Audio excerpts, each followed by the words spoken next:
पड़ोसी राजा और तेनालीरामा की कहानी।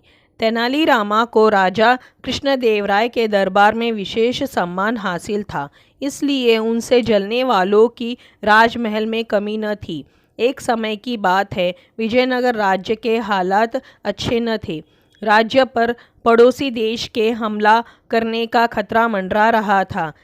ऐसे समय में एक दरबारी ने सोचा कि महाराज को तेनालीरामा के खिलाफ भड़काने का यही सबसे अच्छा मौका है।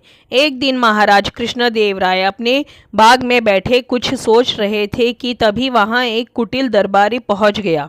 उसने राजा से कहा कि महाराज, अगर आप गुस्सा न करें तो आपको एक बात बताना चाहता हूँ। राजा बोले, निडर होके बोलो। दरबारी बोला कि आप जानते नहीं, लेकिन तेनालीरामा पड़ोसी राज्य से मिला हुआ है। वो समय समय पर राज दरबार की गुप्त बातें पड़ोसी देश के राजा को देता रहता है। यह सुनते ही महाराज गुस्से से आग बबूला हो गए और बोले, मूर्ख, तेनालीरामा के बारे में ऐसी बात करते हुए तुम्हें शर्म आनी चाहिए। वो विजयनगर का सबसे वफादार नागरिक है और देशभक्त भी है। इस पर दरबारी बोला, यह झूठ है महाराज। उसने आपकी आंखों पर पट्टी बांध रखी है, इसलिए आपको उसकी कोई चालबाजी दिखाई नहीं देती है। लेकिन मुझे पक्की खबर मिली है। दरबारी के इतने विश्वास के साथ कहने पर राजा को भी थोड़ा थोड़ा तेनालीरामा पर शक होने लगा। राजा ने तुरंत तेनालीरामा को अपने द्वार में बुलाया और उससे पूछा कि क्या तुम पड़ोसी देश के राजा के गुप्तचर हो? तेनालीरामा को महाराज से इस सवाल की उम्मीद न थी। तेनालीरामा इसका जवाब न दे सके और रोने लगे। राजा ने कहा, तुम्हारी चुप्पी का मतलब यह है कि जो हमने सुना वो सच है। तेनालीरामा बोले, महाराज, मैं आपसे क्या कह सकता हूँ? आप मुझे अच्छी तरह जानते हैं, इसलिए आप जो चाहे निर्णय ले सकते हैं। यह बात सुनकर महाराज कृष्णदेवराय गुस्से से लाल हो गए और बोले, जाओ, जिस राजा की चापलूसी करते हो उसी के साथ रहो। विजयनगर राज्य तुम्हें छोड़ना होगा।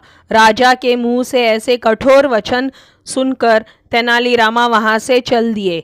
वह पड़ोसी राजा के दरबार में पहुंचे और उसकी तारीफ में उन्होंने कई गीत गाए।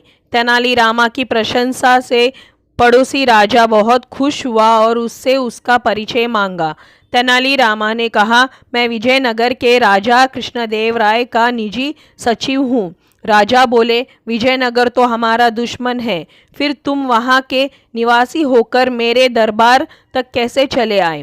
क्या तुम्हें डर नहीं लगा? तेनालीरामा बोले, आप हमें दुश्मन मानते हैं, जबकि हमारे राजा आपको दोस्त मानते हैं। पड़ोसी राजा ने चौंक कर पूछा, लेकिन हमारे दरबारी तो कहते हैं कि कृष्णदेवराय हमें दुश्मन मानते हैं। तेनालीरामा बोले, विजयनगर के दरबारी भी राजा को ऐसे ही भड़काते हैं, लेकिन हमारे राजा उनकी बातों में नहीं आते। वो तो आपकी तारीफ करते हैं। उनका कहना है कि पड़ोसी से दुश्मनी रखना कोई अच्छी बात नहीं है। पड़ोसी देश के राजा को तेनालीरामा की बातें अच्छी लगी। वो बोले, कहते तो तुम ठीक ही हो, लेकिन हम तुम्हारी बात कैसे मान ले?